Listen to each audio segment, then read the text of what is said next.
오늘 이제 구체적으로 좀 배워보겠습니다. 이거 한번 봅시다. 여기 이제 우리가 오늘 좀 생각할 것 중에 예수님이 우리를 위해서 이제 하시는 일들을 살펴봐야 되겠는데, 간단하게 요약을 먼저 해보고 이어서 말씀을 드리겠습니다. 자, 이제 성경을 살펴보면은 예수님은 우리를 가슴에 품으시는 대제사장이라는 걸 우리가 알 수 있습니다. 우리를 가슴에 항상 품고 계시는 대제사장입니다. 그리고 또 한 가지는 우리를 축복해 주시는 대제사장인 것을 알 수 있습니다. 그리고 세 번째, 우리를 위해서 끊임없이 간구하시는 대제사장이십니다. 또 한 가지는 우리의 연약함을 도우시는 대제사장입니다.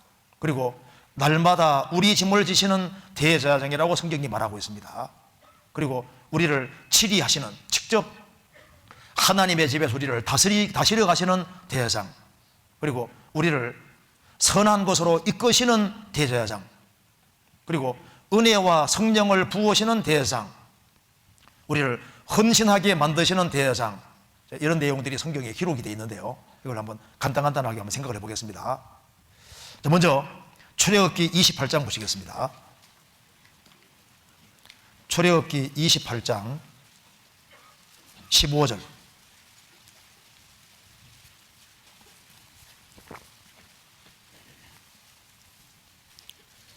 제가 읽겠습니다. 너는 판결 흉패를 에보 짜는 법으로 금실과 청색, 자색, 홍색 실과 가늘게 꼰 배실로 공교히 짜서 만들되 장광이 한 뼘씩 두 겹으로 네모 반듯하게 하고 그것에 네 줄로 보석을 물리되 첫 줄은 홍보석, 황옥, 녹조기요, 둘째 줄은 성료석, 남보석, 홍만호요, 셋째 줄은 호박과 백만호와 자중이요, 넷째 줄은 녹보석, 홍만호, 벽옥으로 다 금태에 물릴지니 이 보석들은 이스라엘 아들들의 이름대로 12이라 매 보석에 12지파에 한 이름씩 인을 새기는 법으로 새기고. 자, 21절을 같이 읽어보겠습니다. 이 보석들은 이스라엘 아들들의 이름대로 12줄이라 매 보석에 12지파에 한 이름씩 인을 새기는 법으로 새기고. 예, 됐습니다. 이 내용 어렵죠? 그런데 이걸 간단하게 그림 보고 설명드리겠습니다. 오늘 오전에도 배웠을 겁니다. 예수님은 이제 우리를 가슴에 품으시는 제사장인데, 보시겠습니다. 대제사장의 첫 번째 고의가 속에 있는 옷을 고의라고 합니다. 그 다음에 이제 속옷이 흰 속옷 입잖아요, 속옷. 그 다음에는 속옷에 띠가 있고, 그 다음에 에봇 받침 겉옷이 청색으로 되어 있습니다. 그 다음에 에봇을 입고 에봇 띠가 있습니다. 그리고 판결 흉패가 이렇게 가슴에 붙이는데 이렇게 네 줄로 해가지고 12보석인데 여기에 12지파 이름이 딱 기록되어 있습니다. 여기 보시면은 여기에 판결 흉패를 어디에다 답니까? 가슴에다 딱 달지 않습니까? 이게 뭘 가리키냐면은 대제사장이 예수님의 그림자입니다. 그잖아요. 예수님의 그림자인데 이거 봅시다.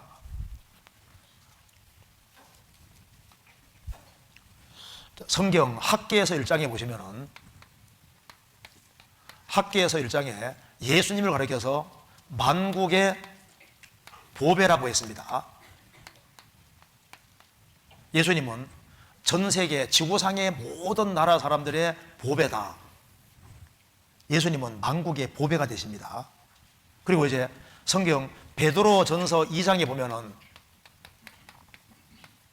예수님 가리켜서 보배로운 산 돌이신 예수라고 했습니다. 예수님은 살아있는 돌이신 예수인데 보배로운 돌이다 그 말입니다.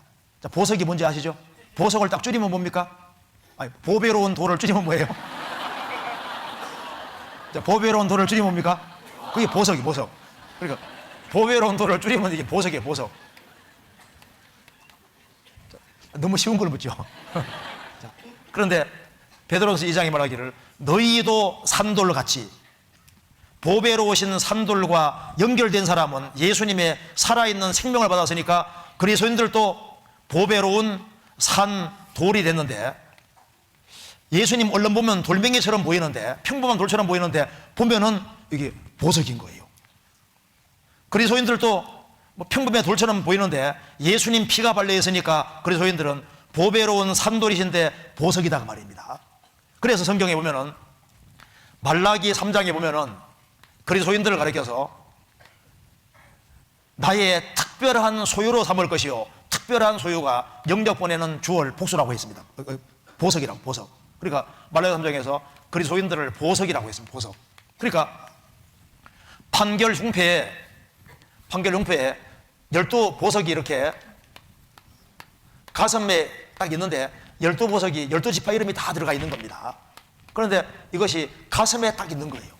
이게 뭘 말하냐면은 이스라엘 12지파, 출애굽한 이스라엘 백성 12지파가 양의 피로 구속했지 않습니까? 구속했기 때문에 피로 구속했으니까 주의 것이 됐고, 주의 것이 됐으니까 그걸 가슴에 딱 붙이는 게 뭡니까?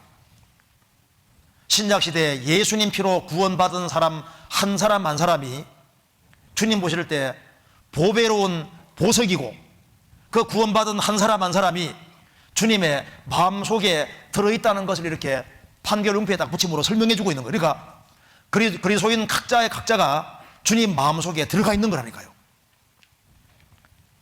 그래서 이스라엘 12지파를 보석으로 설명을 했습니다. 그러니까 보석 종류가 다양한 것처럼 그리스도인들 종류도 다양하지만은 다 하나같이 주님 품속에 들어있는 거예요. 성경을 찾아봅시다. 스가랴 9장.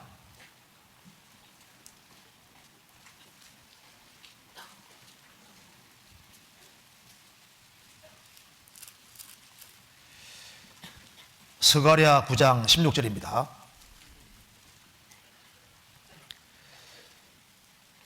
이날에 그들의 하나님 여호와께서 그들을 자기 백성의 양떼같이 구원하시리니 그들이 면류관의 보석같이 여호와의 땅에 빛나리로다. 구속받은 사람을 면류관의 보석 같다고 했습니다. 그래서 이 판결 흉패에 12보석이 딱 있는 것처럼 이걸 왜 이렇게 해놨냐면은 이스라엘 백성들을 보석으로 생각하고 있는 거예요. 보석으로. 신약시대의 그리스도인들이 보석입니다. 보석은 희귀하잖아요. 흔하지 않습니다. 그처럼 주님 피로 구원을 받은 사람은 너무나도 적은 거예요. 그래서 보석은 비쌉니다. 세상에서 제일 비싼 사람들이 누굴까요? 누구예요? 우리 구원받은 사람. 예수님이 피를 흘리고 값주고 사셨으니 우리 얼마나 비싼 존재입니까? 여기 제일 비싼 사람들이 모였습니다. 알고 있죠? 제일 비싼 사람들입니다. 그리고 보석은 밝게 빛나는 특징이 있지 않습니까? 그래서 불신자들 속에서 딱 그리스도인 보면 분명히 다른 것이 있는 거예요. 보석은 아름답습니다. 세상에서 제일 아름다운 사람들이 그리스도인인 거예요. 그리스도인들만큼 아름다운 사람은 없습니다. 그리고 보석은 정말 유용하잖아요. 보석은 종류가 다양한 것처럼 그리스도인들도 종류가 아주 다양하지만은 하나같이 다 귀한 보석들인 겁니다. 세상에서 나같이 생긴 사람은 없죠. 똑같은 사람이 한 명도 없다는 것이 놀랍잖아요. 그리고 보석은 세계 곳곳에 있습니다. 나중에 이제 주님이 오시는 그날 들림 받을 때 전 세계 구석구석에서 주님 피로 구원받은 사람들 보석들을 다 올라갑니다. 예수님이 오실 때 도적같이 오시는데 도적같이 오실 때 도적은 중요한 거 가지고 가잖아요. 보통 보석 훔쳐 가지고 갑니다. 예수님이 도적같이 오실 때 보석에 속하는 그리스도인들을 몽땅 데려가는 거예요. 그런데 이 대상 품에 가슴에 12보석을 이렇게 딱 박아놓은 이유가 뭐냐면은, 흉피 달게 한 이유가 뭐냐면은 모든 그리스도인들은 주님의 마음속에 들어가 있다는 것을 설명해 주기 위해 이렇게 있는 겁니다. 그러니까 구원받은 사람들 한 사람 한 사람이 어디 속에 있습니까? 주님 마음속에 들어있는 거예요. 그러니까 어머니 마음을 뒤지면 뭐가 들어있을까요? 어머니가 안 돼봐서 모르는가 모르겠는데 어머니 마음속에는 자녀가 항상 마음속에 들어가 있습니다. 그렇죠? 어머니 마음속을 뒤져봐요. 정확히 자녀가 들어있는 거예요. 그 자녀가 부족해도 항상 마음속에 들어가 있습니다. 내가 완벽하기 때문에 사랑하시는 것이 아니고 우리를 낳으셨기 때문에 사랑하시는 거예요. 주님 피로 낳아주셨기 때문에. 사랑해 주시는 겁니다.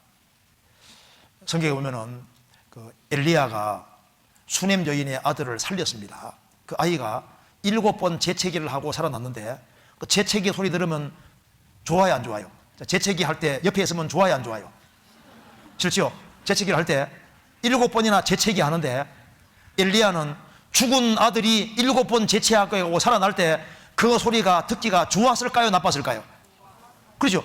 죽었다가 살아나면서 재채기를 하니까 재채기 나는 것이 살았다는 증거니까 얼마나 좋겠습니까? 그렇죠? 죽은 사람이 생명 얻을 때 재채기 소리 자체가 생명 얻었다는 소리이기 때문에 그게 그렇게 좋은 거예요. 우리가 하나님의 생명을 얻고 구원받았을 때 하나님이 구원받은 거 하나 때문에 얼마나 기뻐하는지 모릅니다. 그래서 구원받은 사람들이 주님 마음속에 항상 있다는 것을 기억해야 됩니다. 성경 빌립보서 1장에 보시겠습니다. 바울 사도가 이렇게 말했습니다. 빌립보서 1장 7절입니다.